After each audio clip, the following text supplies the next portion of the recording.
good to be back.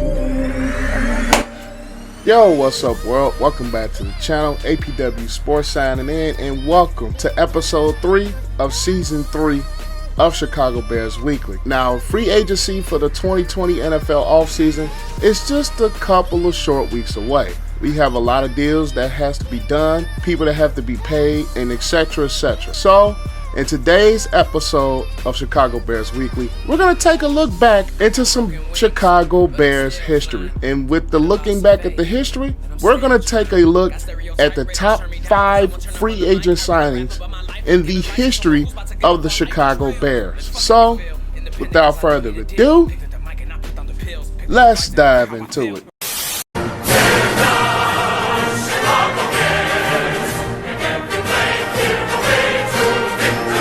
Number 5 on this list is the 2010 signing of cornerback Tim Jennings to a 2-year deal. Now, Tim Jennings was a perfect signing in 2010 because he fit the scheme of Lovie Smith's cover 2 defense exactly perfect, and he was part of that team that was led to the 2010 NFC Championship game against those damn Packers.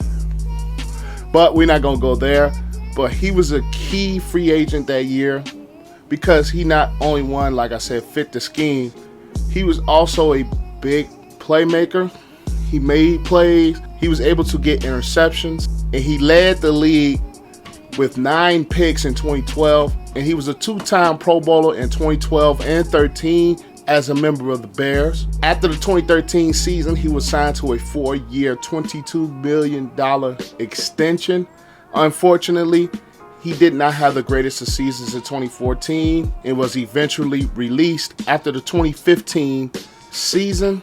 But Tim Jennings is one of those signings that was perfect for the scheme. He played well, and he was just a good fit for the Chicago Bears team at that time. Under Lovie Smith in the Tampa cover 2 scheme, he fit absolutely perfect. And he came in at number 5 on this list among the top free agent Bears ever. Number 4 on this list is current Bears defensive tackle Hakeem Hicks, who was signed in the 2016 free agency period. Now, Hakeem Hicks is another one of those players. He was a plug and play, and he made impact right away. With his presence, stopping the run, with this presence also can get after the quarterback. His strength, he has speed to be that big of a defensive tackle, and he fit so well in Vic Fangio's scheme and became a Pro Bowler in 2018 after the team was the number 1 ranked defense in the NFL, and he played a huge part into it.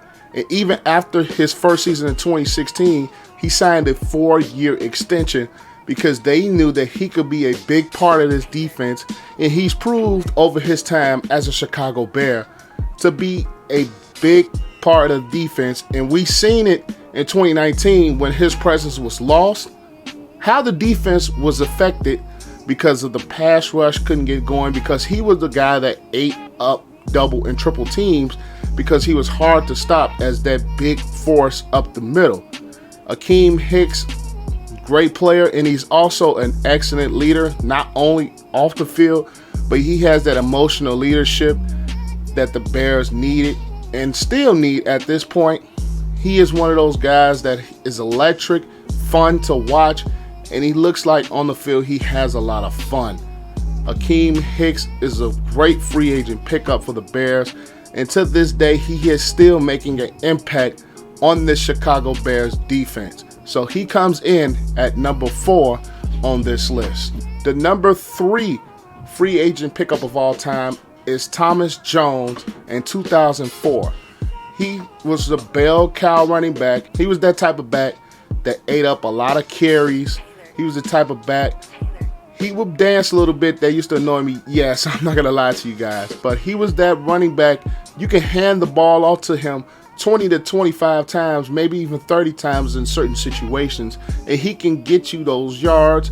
He was a hard runner, and he was a very productive runner, as in 2,000-yard seasons in 2005 and 2006, the year that we went to the Super Bowl, and close to a 1,000-yard season in his first year in 2004 with over 950 yards.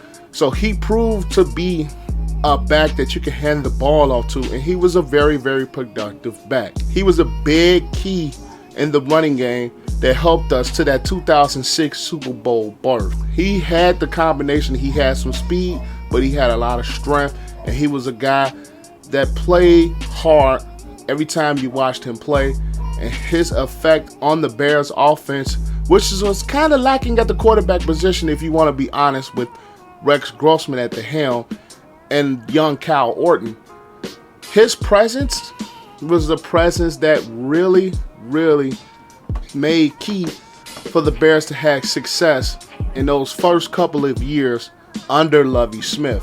The success of the running game was a big key to why Thomas Jones comes in at number 3 of all-time Bear free agent signing. Number 2 on this list is Julius Peppers in 2010, which was signed to a 6-year deal worth $91 million. And his impact on the Chicago Bears was proved right away with his first season being first team All-Pro and Pro Bowl honors. He had 2 double-digit sack seasons. He was a presence not only within pass rushing, he was a presence also in the running game with his elite speed and elite size and strength for a guy at the defensive end position, being 6'6", 6'7", 275, and can chase down guys like a Michael Vick. Julius Peppers was one of the best players to play the defensive end position with his productivity and his freak of nature athleticism, being a former basketball player at the University of North Carolina. He was signed in 2010, and he was part of that big-time defense that led the Bears to the 2010 NFC Championship game, a game I will not talk about. But he was a huge presence during his time as the Bears defensive end. He was unfortunately cut. In his time without the Bears, he made 3 Pro Bowls in his 4 seasons here. He was one of the better players in the Bears history. He was one of the better players at that time.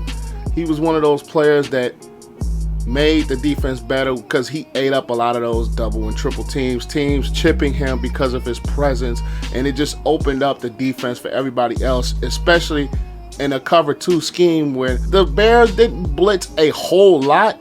They didn't need to because Julius Peppers was that guy. During that time, he was a very fun player to watch. You had your eyes glued on him and also Brian Urlacher at the time. You didn't know which one was going to have a good game next. Julius Peppers was a big impact player.